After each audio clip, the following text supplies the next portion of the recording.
Welcome back. We're learning more about a new club that started up at Thompson Rivers University in September. It's called the World University Service of Canada Club, and three of the members joining us today on the show. Sitting next to me, Tatiana, in the middle, Emma, and on the end, Jasmine. Welcome to the show, guys. Thanks for having us. Thank you. Yes. Who would like to answer the first question? What is this club about? I can take that question. So the World University Service of Canada, it's a Canadian nonprofit, and it focuses on empowering disadvantaged youth. And it was founded in Canada in 1957, and so far we're in 37 countries. There are a lot of mandates that the club focuses on, but the main mandate is the Student Refugee Program. Through this program, we sponsor refugee students right out of refugee camps to come study at Canadian universities. Typically, we sponsor them for about 12 months, and then every single year, you could sponsor for 4 months or for 4 years, but it's just easier, if you sponsor for 1 year, then you can get more and more students coming in every single year. And after the first year, students typically pick up the rest of their own tuition. But once they arrive in Canada, they are permanent residents of Canada, so they only pay domestic tuition fees, there are scholarships and student loans available to them. So students who come, they are always able to finish their education. Was this idea did it become more important to you during watching what's going on with the refugee crisis? Is this a reason why you guys started this going again in September? I think collectively we have shared values. I think it's something that we're all passionate about. However, obviously the media and all of the attention makes it more you really feel like we have a responsibility as a university and as students with all the opportunity that we have. We feel like it's our responsibility to do something about it and to help as we can. So at this point, have any refugees come to TRU, or this is something that you're wanting to put the wheels in motion and get that first student here? So we actually had this club functioning in TRU about 10 years ago. Unfortunately, it wasn't self-sustainable, so it only happened once. But there was a student who did come to TRU about 10 years ago. So we'd like to see that this program comes into TRU and it will be here for years to come. So as it stands right now, there is not a lot of funding being put towards this. Like there isn't, a small fee that every student is charged with their tuition to help pay for this. I'm assuming it's probably a bit of a cost involved. So how is this going to happen? So majority, if not all, universities that have this SRP program at their school, they fund it with a levy added onto tuition, so usually between $1 to $5. Our initial mandate was to get the levy added on tuition. However, it has been a little bit of a challenge to get through the communication to get that going. So this year we're hoping for community support just so we can get that first refugee on our campus, and next year we're going to work really hard to get that referendum and get that levy added onto our tuition so that it's sustainable and we can keep it going every year.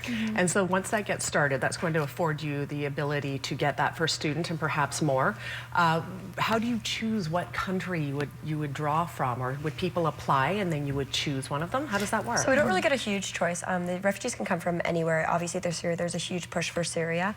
But the refugees can really come from Africa, they can come from Southeast Asia, and of course the Middle East, like Lebanon, Syria, Palestine. But what usually happens is the university, there's a head in Ottawa, and they will send us the profiles of 3 applicants, and we will just choose from those 3 applicants. So they send you the profiles of the applicants who will all be placed in Canada, somewhere in Canada, right. But they give you a choice between the 3. And really, frankly, we don't care who comes. We just like to get a student on our campus. So, it would definitely be a hard decision, but, well, that's how it works. That's right, you have to choose one. Just to add on to that as well, I think one reason why we're so desperate to push this too is we actually attended a conference in Ottawa this weekend. We got to meet with the universities pushing this, and just learning how it's actually extremely competitive for the refugees to get chosen to come to a school, and just learning how many people are applying and how many are. This year actually WUSC is hoping to double what we've brought in last year, to go from 80 to 166 this year is what it looks like it's going to be, but there's still so many that are, it's a very competitive. So. It just seems like such a good fit for Thompson Rivers University, being that we have so many different countries represented at our university. It needs to, I think this is something that has to happen for us, obviously. And as you were mentioning, many of the refugees that get into a university end up staying and working and having their families here. And of course, we support that as well. Yeah, absolutely. And it's not just you're changing the life of a student that's coming here. Again, we're all students ourselves, and we're looking to change the life of some other person. So being able to have them at TRU and see how multicultural it is and how great Kamloops is just absolute awesome opportunity. So you're here today talking to us about it because you want to get the community involved, of course. What can people do to help?